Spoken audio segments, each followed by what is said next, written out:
Apa khabar semua? Dalam video ni kita nak tengok sejenis propeller yang katanya sangat ajaib dan namanya adalah toroidal propeller. Yang ajaib tu maknanya kalau kita letak dekat bot contohnya, dia guna sikit je power, bot dah laju. Jadi bila tak pakai banyak power, maka sikitlah guna minyak. Dapatlah nelayan-nelayan jimat minyak. Bunyi dia pun senyap, tak bising. Lepas tu kalau kata bagus sangat, nanti dekat semua benda akan digunakan propeller ni. Contohnya untuk kapal terbang, even helikopter, even kipas dekat rumah kita pun nak guna toroidal propeller ni. Jadi jom kita tengok canggih sangat ke propeller ajaib ni, dan mungkin lagi penting, kalaulah kata bagus sangat, kenapa kita tak nampak lagi propeller macam ni dekat Malaysia? Okey, jom kita tengok. Baik, masalah utama dengan propeller yang bot-bot dengan kapal-kapal sekarang ni guna adalah satu fenomena yang dipanggil cavitation. Saya cuba terangkan cavitation ni dengan cara paling simple untuk anda. Baik, propeller tu kan tugas dia adalah untuk tolak kapal tu ke depan, betul tak? Jadi setiap blade propeller ni dia akan menolak air dekat belakang dia. Bila dia tolak air ni, kawasan tu air dia akan jadi tekanan tinggi lah, betul tak? Dan bila ada satu side tekanan tinggi, satu side propeller tu lagi mestilah bertekanan rendah. Barulah dia boleh bergerak ke depan sebab ada tekanan tinggi tolak tekanan rendah tu. Beza tekanan ni darab dengan luas permukaan tu jadilah daya tolakkan ke depan propeller tu. Masalahnya sekarang dekat kawasan yang tekanan rendah ni, bila tekanan dia jadi terlalu rendah dan dia melepasi water punya vapor pressure. Vapor pressure ni adalah tekanan di mana air ni boleh bertukar menjadi gas. Maka terbentuklah macam bubble-bubble udara dekat dengan surface propeller ni. Masalah bila ada bubble macam ni adalah bila dia collapse tu, fenomena ni sangat ganas sampaikan ada shockwave yang terbentuk dari collapse of the bubble tu. Jadi bila dia collapse dekat dengan propeller surface, memang akan ada serpihan-serpihan besi propeller tu tertanggal sebab shockwave tadi. Benda ni lah yang dinamakan cavitation. Bila lama-lama cavitation ni berlaku, propeller tu pun dah tak rupa propeller lagi. Dia dah jadi macam ada benda gigit-gigit dia. Dan bila benda ni berlaku, lama-lama propeller ni akan jadi sangat tak efisien dan nak kena tukar baru. Ini semua akan makan kos yang sangat besar. Jadi dekat sini datanglah kelebihan utama toroidal propeller ni. Bentuk dia sebenarnya memang agak lain berbanding propeller biasa ni. Dia seolah-olah ada 3 bulatan yang membentuk propeller ni. Dan apa yang penting adalah toroidal propeller ni dia seolah-olah boleh guide flow air atau udara tu dengan baik dan pada masa yang sama mengelakkan terlalu banyak pressure difference antara pressure dengan suction surface propeller ni. Kesan dia adalah sambil thrust ke depan tu meningkat, fenomena cavitation tu juga dapat dielakkan. Jadi potentially toroidal propeller ni dia takkan rosak lah, dan sekali install je tak payah ganti lagi selama-lamanya. Jadi dekat sini memang boleh jimat banyak. Kalau anda nak tahu, propeller kapal-kapal besar ni harga dia mencecah jutaan ringgit. Jadi memang diorang sentiasa cari solution macam mana untuk jimat belanja dekat sini. Kemudian bila toroidal propeller ni boleh alter flow tu dengan baik, maka antara benefit yang paling ketara adalah bunyi dia akan jadi lebih senyap. Bila sebut bunyi lebih senyap ni maknanya dengan vibration sekali akan berkurang. Bila dah senyap gini, siapa yang berminat sebenarnya? Of course lah tentera, betul tak? Jadi dengan adanya toroidal propeller ni, kalau propulsion vehicle tu macam drone ke guna bateri, maka sumber bunyi paling kuat adalah propeller kan. Contoh macam kalau anda terbangkan drone tu, kipas dia tu je yang bunyi kuat. Now bayangkan kipas tu senyap, bunyi dia slow sikit, maka bolehlah kita terbang rendah sikit tanpa orang perasan, betul tak? Ataupun kalau kata untuk kegunaan Navy, mungkin dia nak guna benda ni dekat dia punya kapal selam.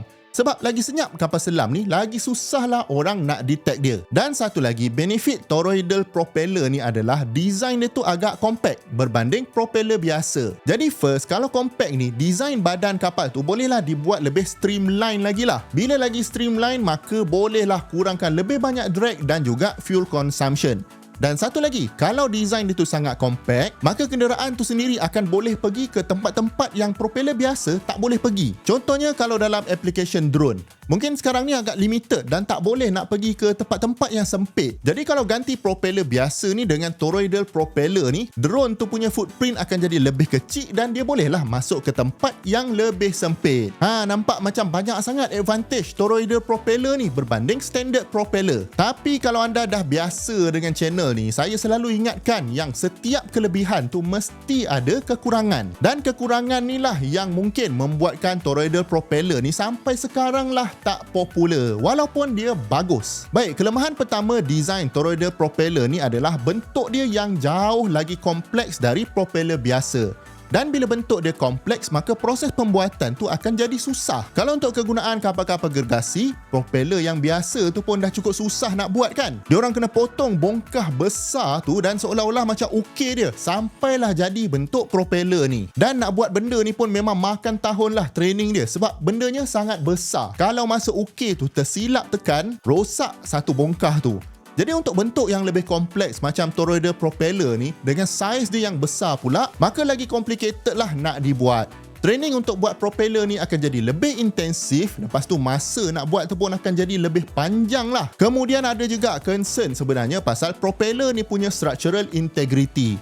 Kalau propeller biasa ni, bentuk dia tu boleh kata agak simple dan orang pun dah faham macam mana dia behave. Tapi untuk design baru macam toroidal propeller ni, dia punya ring tu nampak macam agak halus dan kalau ikutkan, ring ni lah yang nak guide flow yang lalu dekat situ.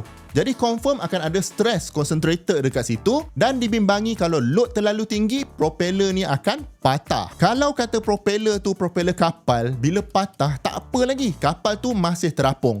Tapi kalau kata propeller ni guna dekat kapal terbang, dah satu hal pula lah kalau patah. Lepas tu kalau nak tingkatkan structural rigidity propeller ni, maka kita kenalah mesin dia dari satu bongkah yang besar. Maknanya kita akan guna material yang sangat banyak lah. Of course, nanti boleh recycle balik besi yang dah tak pakai tu. Tapi macam material handling dan sebagainya, memang akan menyebabkan kos naik. Dan bila sebut pasal kos ni, contohnya kalau kapal terbang punya propeller, mestilah material dia material yang mahal. Jadi dengan bentuk yang kompleks, mungkin perlu ada manufacturing teknik yang baru pula. Nak kena research dan perlu dibuat khusus untuk material mahal ni untuk dibentuk menjadi toroidal propeller. Jadi kalau anda perasan, walaupun propeller ajaib ni ada potensial untuk jimatkan minyak lah, lagi senyap lah, lagi efisien lah. Tapi soalnya sekarang nak buat tu macam mana? Selagi tak boleh bina benda ni, macam mana kita nak gunakan? Jadi unless production cost untuk buat toroidal propeller ni jadi sama ataupun lagi murah dari konvensional punya propeller, maka agak susah lah kita nak tengok penggunaan propeller ni secara besar-besaran, lagi-lagi untuk kapal-kapal gergasi. Mungkin kalau macam experimental boat ke, experimental jet ski ke, drone ke, mungkin pakailah toroidal propeller ni. Tapi untuk betul-betul commercial application, belum lagi despite kelebihan-kelebihan yang ada pada propeller ni. Dan kalau anda dah layan video ni sampai sini, saya yakin anda ni adalah seorang yang sangat minat dengan teknologi kejuruteraan. Jadi jemput subscribe sebab ada banyak lagi benda yang saya nak ceritakan pada anda berkaitan kejuruteraan dekat channel ni. Jemput tonton banyak lagi video-video best dekat sini dengan dekat sini. Jumpa lagi di video yang akan datang. Assalamualaikum.